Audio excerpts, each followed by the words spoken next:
Hello, this is Kaima coming to you this beautiful day. I'm really glad to be here. This is my second video that I'll be posting on this channel. I hope that we are going to have a great time together as we learn, grow, share, talk.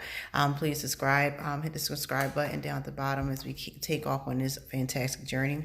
As I mentioned in my first video, I actually started off on a different platform, which is Periscope, but found myself being caught up in algorithms that associated me with, I don't know, a lot of religious stuff and people trying to get me to log in to watch them do things with their body parts. I was like, this is not going to work. So here I am, YouTube, really excited to be here. So with that, the first video also mentioned that you'll find that a lot of things that we talk about really is, coming from the space of law of attraction, coming from the space of reciprocity, coming from the space of accountability for one's own actions and creating their life experience. And one thing I found, just coming from an urban culture, an urban region, is that there's a lot of things are happening to me, things are happening against me, versus acknowledging that we are active in the creation of our experience. And it's not to say that there are not forces at work, there are not agendas at work. Don't get me wrong, I'm not completely disregarding that, but on a higher level, how we receive, perceive, and respond to something is really it plays a key in how we will overcome, get through, and transcend whatever those constraints may be. So with that today, I just wrote in a list of all these different topics that I would like to talk about. I just keep adding stuff and talking to friends and colleagues and just family members and like things that pop up. Just a quick background. I am in HR, so I get to have a lot of conversations, and people do share a lot of their thoughts and experiences with me. And it just really helps me stay grounded in the humanity of everyone. It doesn't matter what walk of life you originate from, or what experiences you may have had with I would say advantages or disadvantages a person may have been exposed to or subject to, I'll put it that way. When you find that we're all in the same space, whether it's in the same company, in the same department, or working at the same level within a company, whatever it is, whether your disadvantage was when you started off or your advantage was, it got you in the same space with me, which means it comes down to choices. We all have choices. And a friend long time ago, maybe 15 years ago, one day she said, you know, it's like we have a choice of choices. And it just always resonated with me, always stuck with me, because we do. It's like when you think about, quote unquote, the tree of life, right? In the way it is depicted in a lot of imagery, every branch then shoots off another shoot or bough, and every bough has another branch, and then you have shoots. And every time you come to that junction point, you have a choice, left or right. Sometimes it's three, left, right, middle, whatever the case is. You have a choice. And the choice you make at that point is really when you are pulling off everything that has come to make you who you are in that moment.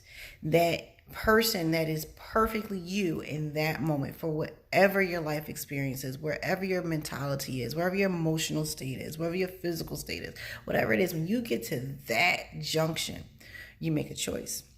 And no one is here to say whether your choice was good or bad, but we are going to say is that you made a choice because time kept going and you had to keep moving. And so whatever that choice is, you went down that path, and then you get to another junction. But that junction has all the choices that were on that path, which are going to be different from the choices on another path. So we got the shoulda, coulda, wouldas, but didn't. All we have is what we did do. So with that, it comes down to really being more accountable to oneself, more self-aware of the what, the reason, the whys of, the things that we do, the things that we say, the people we have in our lives. And most importantly, I keep touching my face. I don't know why I feel like I have something crawling on my face, even though I'm looking, there's nothing on my face. So even when it comes down to, what we are saying we truly want to do in our lives, we could say it, but do we mean it? You know, what are you feeling inside of your spirit? What is guiding you? You know, so as I mentioned in the first video, we're going to be talking, you know, a lot of it is definitely rooted in the principles of laws of attraction, because, you know, it's truth.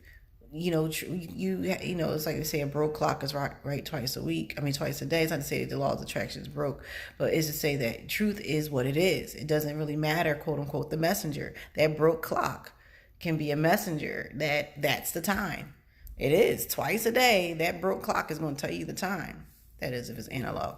But with that, when we're on this journey that I'm really looking forward to and excited about going through with you and sharing with you my growth and your growth, is going to be really about, hey, what am I doing? What am I not doing? What can I be doing?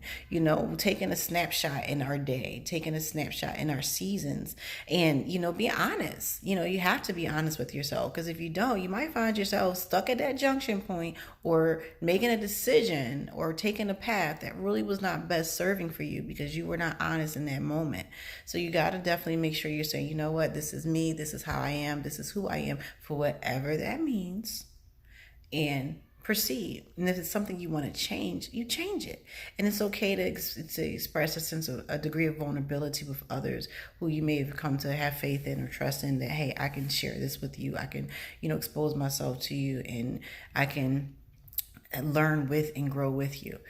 But on that journey, you know, this is getting back to what maybe even say, okay, I'm going to do this video now versus later. On that journey, you're going to have all these beautiful moments. And don't get me wrong, it's going to be challenges, but you're going to have all these beautiful moments. And I'm talking about the little teeny ones, not the big ones, like someone gave you something really awesome for your birthday, or you received an award, or you went and you know, did something with a friend for something special going on in their lives. I'm talking those little moments, like when you wake up in the morning, you just feel good. Or, you know, you're driving down the street and someone lets you in, or someone nods and smiles. And, you know, those little exchanges and those little feel good moments, they say the little things that count. Those moments, that's what I want to talk to you about today. Hold on to them. Get as much of them out of them, as much good feeling out of it as you can. And most importantly, give them out. So maybe you're the person letting someone in as you're driving.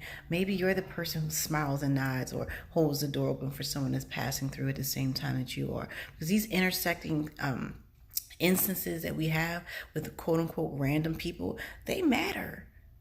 Even if you may not recognize or give it the weight that, you know, you may give to something that's more significant and known and I would say tangible or visceral in your life, those little passing moments matter. You know, maybe someone paid you a compliment on your sweater, or, you know, maybe, you know, you overheard a funny joke while you're on public transportation and made you chuckle too. You know, these types of things, when, you know, we say, you know, that person got a bad attitude, or someone, you know, gets mad and, you know, flips you the bird or try to cuss you out through the car window, and next thing you know, you angry and you drive, I ain't getting nobody in. Well, you allow that to come and affect your space and your energy, then what's going to happen is the same thing is true. I should say the same thing is true for when you receive good and, well, positive energy as well. We are not as receptive of positive energy because it's usually not as strong. It's not, the vibration is not as dense as our attunement to picking up on negative stuff. But the vibration for positivity is just as powerful. It's that we have to become more attuned to receiving it. We have to become more attuned to sharing it out. We have to become more deliberate in experiencing it and making sure that this is prominent in our lives and in our environment. So I just want to jump on and say, feel good in all that you do. Find reasons to feel good no matter where they are. You know, share that good feeling out to those that you encounter, whether you know them intimately or not. This is your journey, right? So you want to know what life is supposed to feel good. So why not put more effort into doing that, even if it's just a small thing? And because, like I said, that law of attraction thing, when you're doing that, that's what you're going to get. That's what you're going to receive. Let me shaking the camera. I apologize. That's what you're going to receive. So again, my name is Kaima. I just had to jump on and share that out with you because this morning I woke up and I was like, I feel good. And that's what I started singing. So I was like, oh, I'm going here and I'm going to talk to everybody about it. So I would definitely send in positive vibes everyone's way. Please subscribe, leave your comments. I'm excited about going on this journey with you all. And with that, have a fabulous day, and I will see you next time around.